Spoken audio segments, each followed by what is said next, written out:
Hey guys, welcome to News Dump. And it's a big week for movies, obviously. Is it? I guess. Oh. Yeah. No spoilers, I promise. Okay. And so therefore it is a big week for News Dump as well. So let's just get the ball rolling with the shocking news that Netflix might be getting rid of one of the main reasons that anyone has Netflix. The Office. Oh, yeah, I'm out. Yeah, peace. Yeah, we know there's a whole lot more to watch on Netflix than just The Office, but it's one of those shows where most people know all the episodes and are rewatching them sometimes for like the 50th time to either appreciate it one more time or just putting it on the background while you do something else, going to bed, whatever.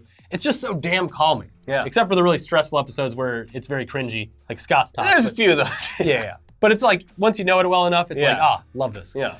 It's a really, really good show, and it's been available on Netflix streaming for years. So we've kind of become accustomed to it being there. Yeah. Very convenient.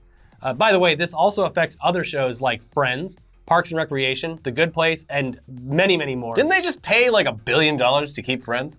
It was a lot. So, I mean, how could they do this? How could they let any of these shows go? Heartless. They're heartless over there. Well, it's not really up to them, actually. Netflix, not at fault here. They don't own the show. NBC Universal does, and once the contract is up, the ball's in NBC's court to decide whether or not they want to continue allowing one of their biggest shows, their biggest cash cows, to keep making money for what is already a pretty direct competitor. All these streaming contracts for stuff that Netflix doesn't own, that's why you see stories about how Netflix is spending billions of dollars creating hundreds of their own new shows. They're basically in a race against time to turn their service into a never-ending content powerhouse so that all of their 139 million subscribers have plenty to watch in case something they love, like The Office or Friends, Parks and Rec, gets removed from the platform. This happened to me when King of the Hill went off. It's back on Hulu now. It's on and Hulu. I've been watching as many of them as possible because I'm like, you already took it away from me once. Only once. Yeah. Yeah, I put it on every once in a while. But it was a bad day. It was a bad day for me when King of the Hill got Because King of the Hill, that was one that was like, you could just put it on. Put it on in the background. Yeah. So why is all this coming to a head now? Well, just like every other media corporation that exists right now, NBC Universal is launching its own streaming platform in the very near future. And there's honestly, for them, no easier way to bring in subscribers to that new venture than to offer potential customers their best legacy shows. God damn it. The only problem that they have right now is that Netflix currently has a deal in place to stream these shows. And according to the Wall Street Journal, that's not going to be a problem much longer because according to their sources, NBC has, quote, begun internal discussions about removing The Office from Netflix after the contract expires in 2021.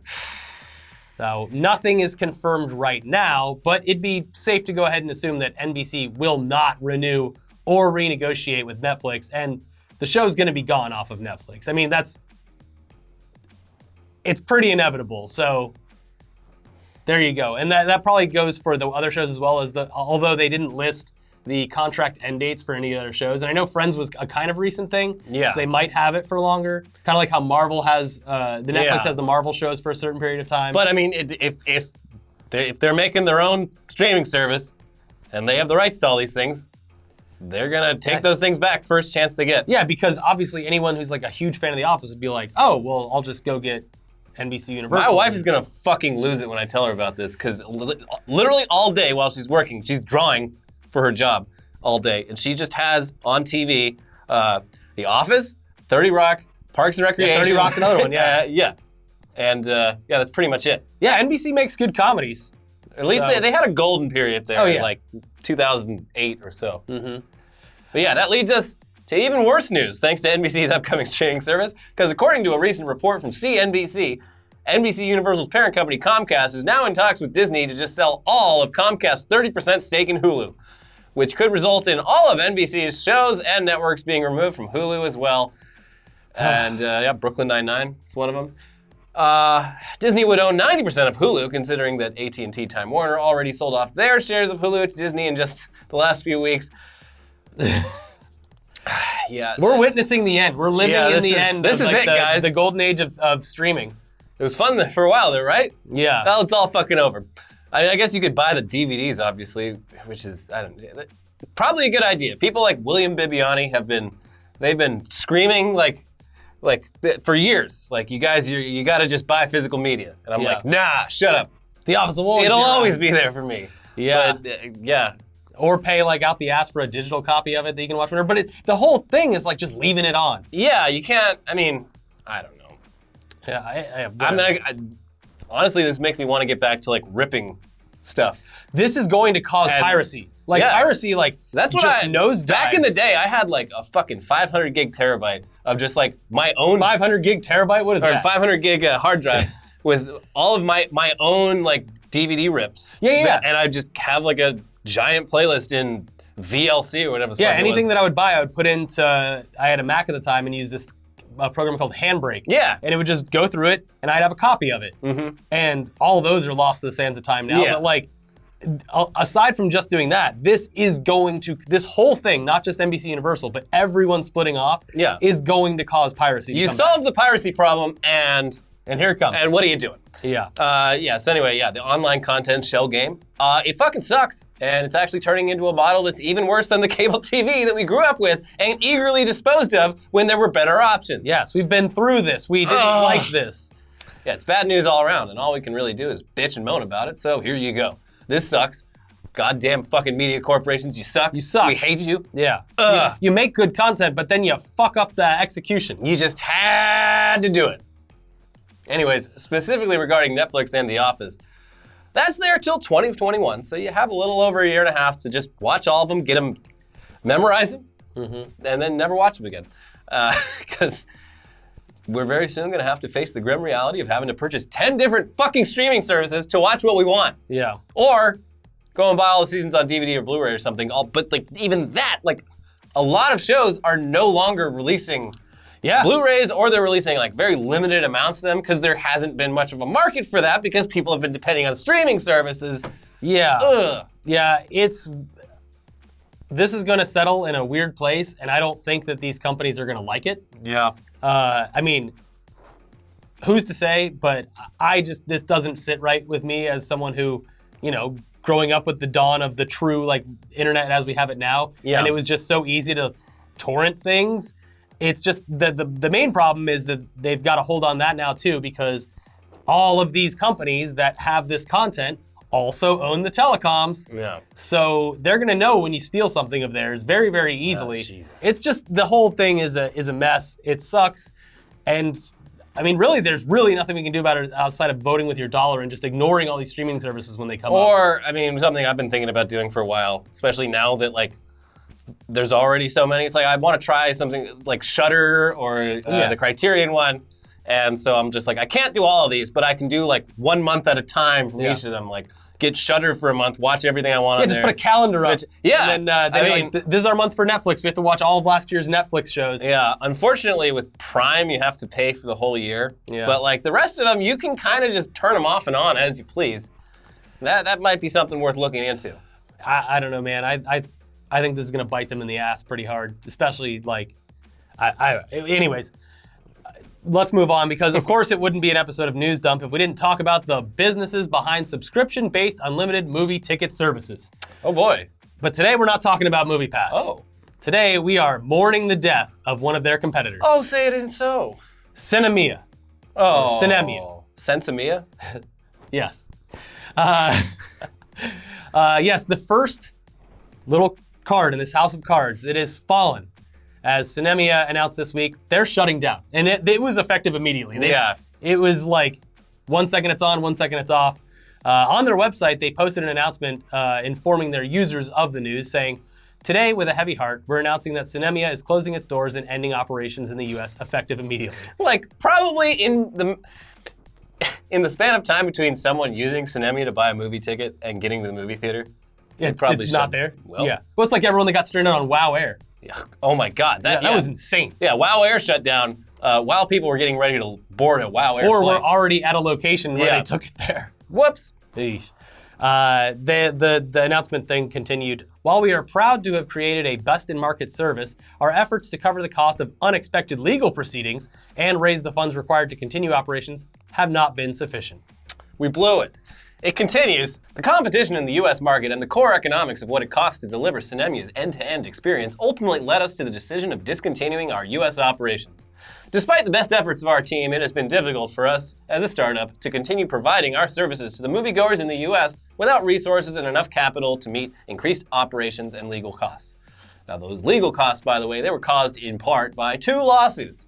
One was a class action suit from customers that accused the company of being a bait-and-switch scheme, and the other was actually from MoviePass, who accused Sinemia of stealing patented features in its app. It's also probably no coincidence that they shut down right before the start of the summer blockbuster season, because the amount of big movies being released would surely just burn through the rest of their funds, because people would actually want to use the service pretty frequently, especially considering that Avengers Endgame was just released. Yeah, they shut this service down right before Avengers Endgame. And bye. We're going to take the rest of this money and hide it in a bunch of different shell companies. But speaking of Endgame, no spoilers, but it should surprise no one that the movie's already breaking records. It just had the biggest Thursday night opening of all time, pulling in $60 million in one night. Goddamn. And it's currently on track to have the biggest total weekend opening of all time in North America, with some estimates putting it around or just over $300 million. But also, if you add in the amount that it's raking in overseas as well, it's already made over $300 million in just 2 days. Here's where I get to talk about the Avengers, but our light's blinking. Let me switch the files. I saw it Thursday night, part of that 60 million. I'm doing my part to line the pockets of the people I just talked shit about. It was really, really, really good. I think on my tweet that I put afterwards, it was like, as far as like moments in entertainment media go, for anyone who hasn't experienced something like, Star Wars as people's parents have, this is kind of it. Like, the whole theater was electric. People were cheering, screaming, having a great time. It was like a party in there. But were they real nerds or fake nerds? Well, it's hard to tell. You can't really tell by looking at people. You got to look at their online comment accounts. Are you guys here just because you want boys to like you? Yeah, exactly. But no, it was fantastic. I'm trying not to spoil it as best as possible, so I'm not going to say too much else. I'm walking around like this for the next 2 days. Yeah, I'm probably going to see it on Monday morning. Yeah, it ties the whole thing up extremely, extremely well. I wish I could talk about it. Our rule is 10 days? Yeah. So maybe in 10 days we'll talk about it. But definitely when you're walking to the theater, because I had to avoid this last night. Earmuffs. Everyone walking out of this movie is talking about it. And people have no self-awareness. That's the whole reason that the episodes we do exist, because most of the stories are lack of self-awareness. So it's a pretty risky thing to just be standing in the movie theater or waiting in line for food. Or taking a piss. Yes, exactly. Because people are going to be coming out of the movie, and their bladders are going to be huge. You can't touch your ears because you're going to be holding your dick, your big, long dick. And so be careful with that. And if you do see the movie and you walk out and you want to talk about it with your friends, just wait till you get to the car. Yeah. Have some respect. Yeah. Be respectful. But it's cool. It's one of those, it's a moment. It really is. And that's what I think makes it feel special about seeing it on opening weekend. And this isn't an advertisement or anything. It's just it's cool. It's like watching the last episode of Breaking Bad when it aired live. It's like one of and Game of Thrones right now as well. It's this weird kind of thing where everyone comes together about something that's good. Mm-hmm. Because when the world comes together about stuff that's not entertainment related, it's usually because something really bad just happened. Yeah, and things just get toxic. Yeah. This is a surprisingly non-toxic thing. Yeah, except for the people who are spoiling, but really good litmus test for fucking assholes. Yeah. People online, it's just you're a real piece of shit. When someone spoils it, in a comment or... My Twitter account is set up with about 100 keywords. It's just block this.